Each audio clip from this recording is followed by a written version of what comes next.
Well,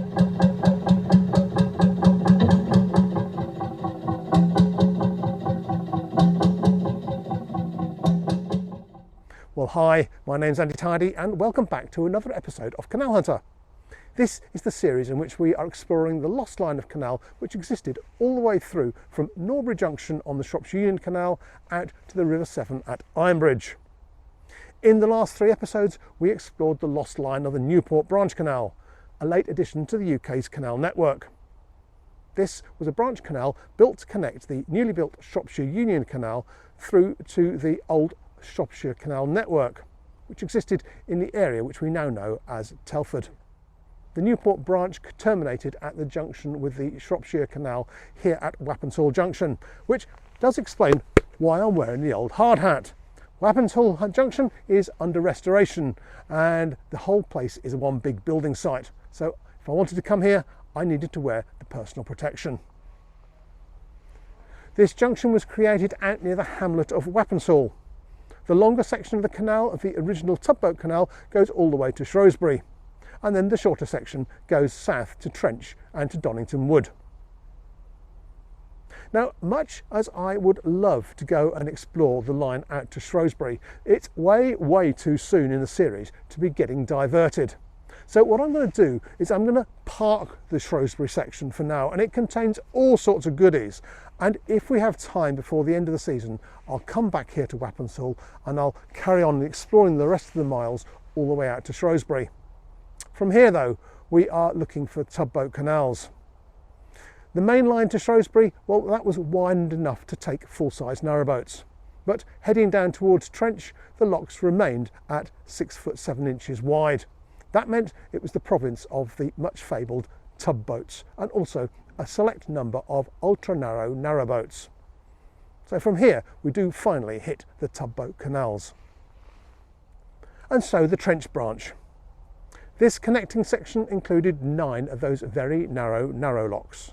And a distinguishing feature of these locks was the gate arrangement at the bottom gates. Instead of the usual double gates which meet in a mitre, these had guillotine gates which were winched up and the boat would travel underneath. So in this episode, let's follow the line of the Trench branch across the fields and into the industrial outskirts of Telford.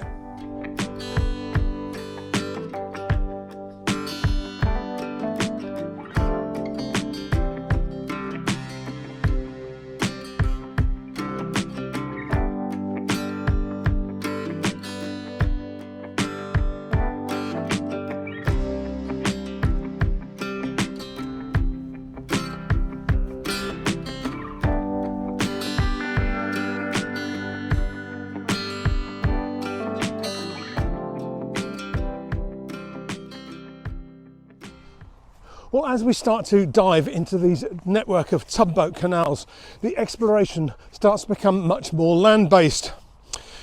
The need for the drone to cover those miles and miles of ploughed fields is no longer necessary. We'll use it from time to time. But for now, we've left Wappenshall Junction behind us, and among the trees we found the remains of Wappenshall Lock. It's now a weir. You can see the Hurley Brook is running through it very fast. But the next lock up the line is Britain Lock, and this is a lock that I want to go and explore, and I know that it's in the trees ahead of me. And the only way we're going to go and find the remains of this second lock is to cross the fields. Now, I'm actually coming at it from the south. I tried from the north, but the fields was just too bogged down. It was impossible to get in there. I'm hoping for better results from this direction. Well, my struggle over the fields has been rewarded. Here, halfway between Wappenshall Lock and Britain Lock, I find part of the old canal bed still in water. Even more interesting is if you come this way with me, I've just spied some built remains.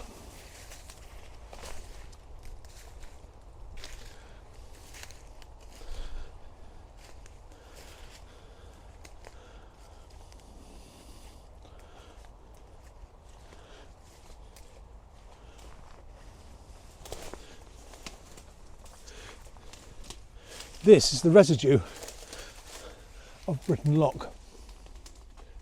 It's a little bit difficult to tell. It almost feels like the walls are being pushed in, but this is the one that is just over 6 foot wide.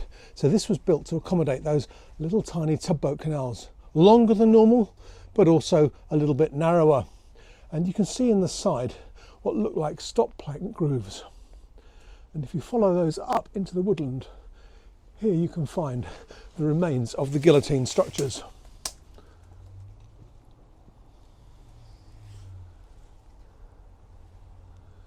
Now, for a canal hunter, this really is quite exciting. I mean, I know later on there are a couple of reconstructed locks which give the public the idea of what it actually used to look like.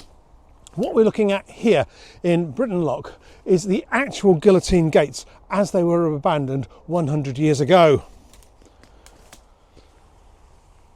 They're still there all the way from the cast iron feet all the way up to the cast iron brackets which hold the top section in place.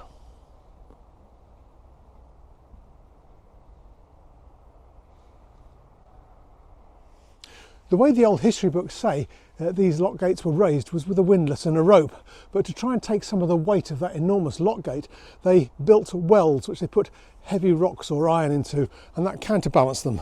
And that will be the hole that we're looking at just down here.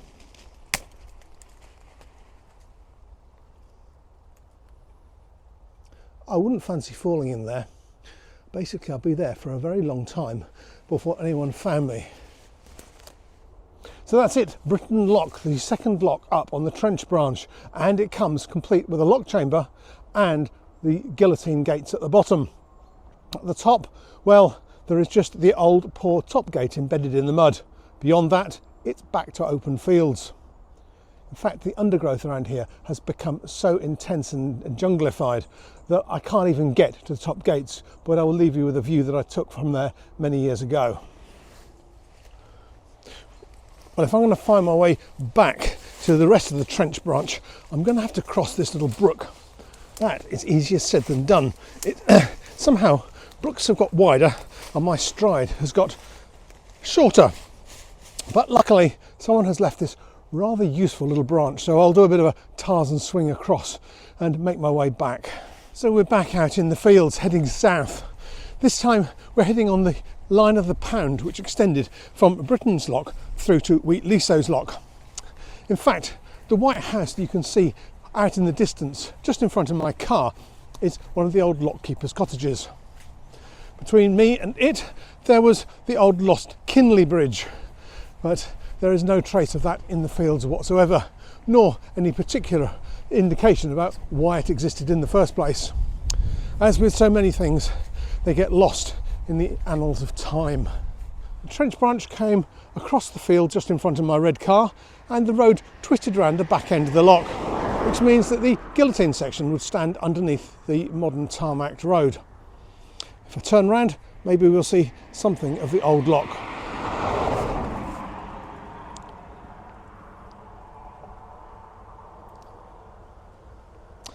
Well, there we have the canal coming into the top of the lock gates. There is a paddle gear installed and some of the edging still exists.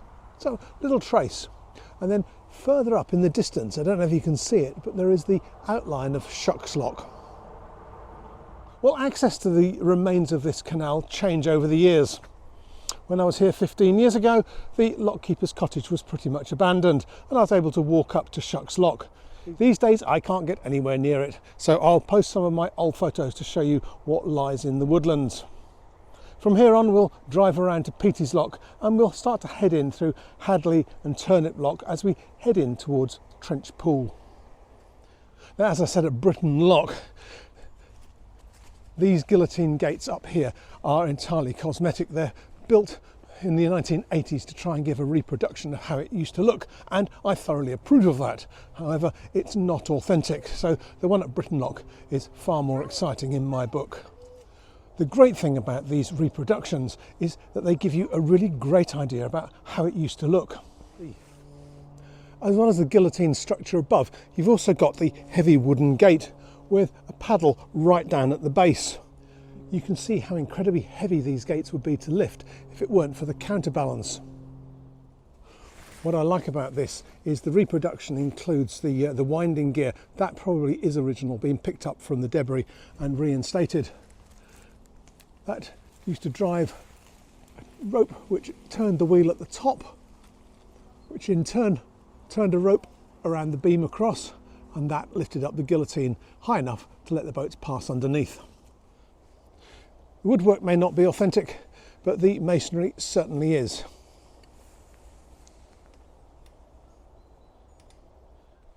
So we've found the remains of Wappenshall lock, which has turned into a weir. We've found the remains of Britain lock, which includes part of its original guillotine mechanism. From there out, there was Wheatleyso's lock, which is just the top section next to the lockkeeper's cottage. Then there's Shutt's lock, which we can't access, but I can show you some old photos. And Petey's lock, which seems to have disappeared underneath an electrical substation. Hadley lock here in Hadley Park, well, that still exists. It's very evident, but the woodwork is all a modern reproduction. Next thing we do is walk along here for another quarter of a mile or so, see if we can find the beautifully named Turnip lock. And so we come again to another sort of cosmetically restored lock, this time Turnip lock. It's a shame that they have to put metal barriers around them for health and safety purposes. Luckily, they're left a gap so I can come in. Now, these may be reproductions, which kind of offends the purist in me, but it is really interesting to have a look at the ironwork which exists on them, because this will be original and it shows what used to be here before. So you empty the lock by opening up this paddle and then eventually lift this whole gate up and out of the way over the top, and you can see on the far side the well arrangement where the counterbalance rope came out of the well around that big wheel up to the top wheel and then down to the top of the gate. The other rope was then attached just beside it, lift the gate up and across the right hand wheel at the top and then down to the winch on the side. Having spent so much time beside conventional narrow locks, which are 70 feet long, this one does seem ridiculously long at 80 feet. Talk about narrowboats. As I said, they did build some special narrowboats that would just work this section. Otherwise, it was the tugboats that came up and down, and then the goods were transferred at Wappenshall onto proper boats and out to the main system. It just seems that they have got this lovely artefact here on the outskirts of Telford, and the whole thing is screened off behind sheets of ugly metal and prickly hedges, and no one can actually get in to see it.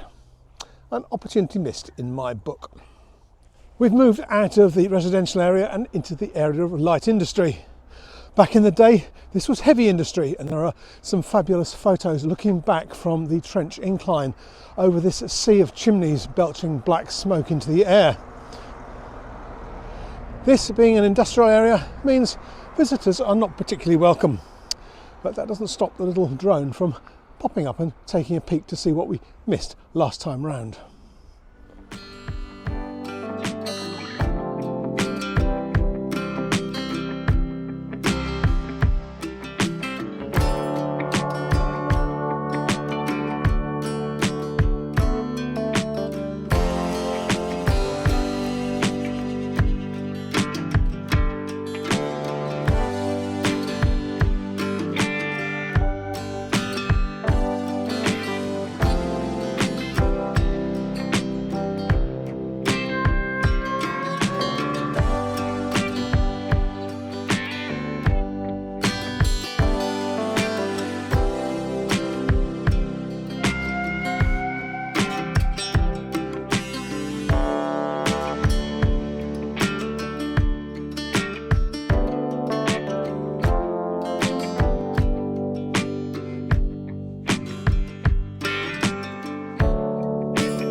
Well, our flight over the industrial area meant that we picked up Whittingham Bridge.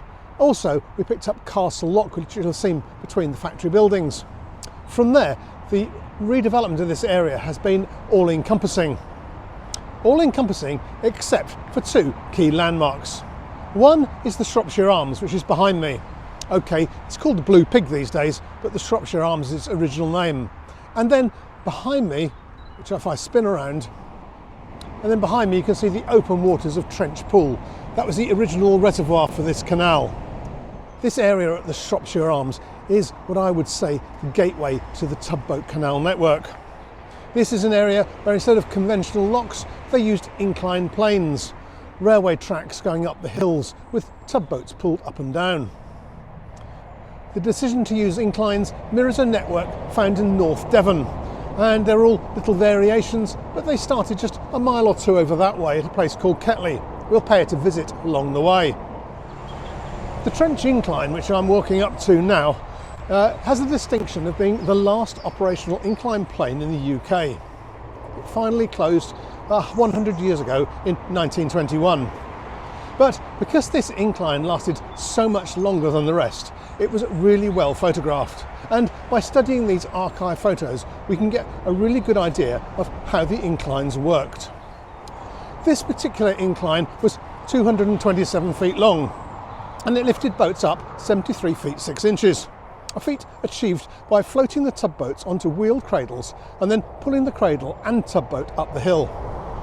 Because the main cargo in this area was heavy coal coming downhill, destined for Shrewsbury, the heavy loads tended to travel downhill, and these hauled the empty and lighter boats back up. Now, I don't want to go all technical on you over these inclined planes, but I think possibly a bit of technical information here might help. The snag with this system was what you did when the boat came just to the top. You see, the bottom heavy boat had gone down and started to float in the canal below. That meant the pull on the uphill boat started to come to an end. To overcome this problem, as the top cradle approached the very top of the hill, they put the brakes on. Then they applied another rope to it, and they pulled it with a steam engine over a bit of a hump or a berm at the very top. Rather than rabbit on about this, I'll show you the old photos that I've got of the lift in operation. As they say, a picture is worth 1,000 words.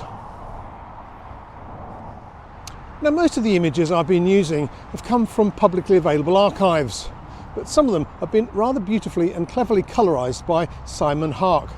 He shared them on Shropshire Past and Present Facebook group, so I've included a selection on there, but credit has to go to Simon for all the excellent work he's done in bringing these photos up to date.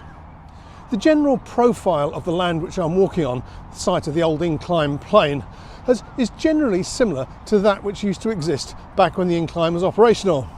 However, as you can see from the 1970s photos, the whole area was actually reprofiled during the construction of Telford Newtown. That said, the summit does provide a similar view to that captured in all those old canal photos. Hope you've enjoyed this episode, and I look forward to seeing you soon when we dive deeper into the tugboat canals. Cheerio.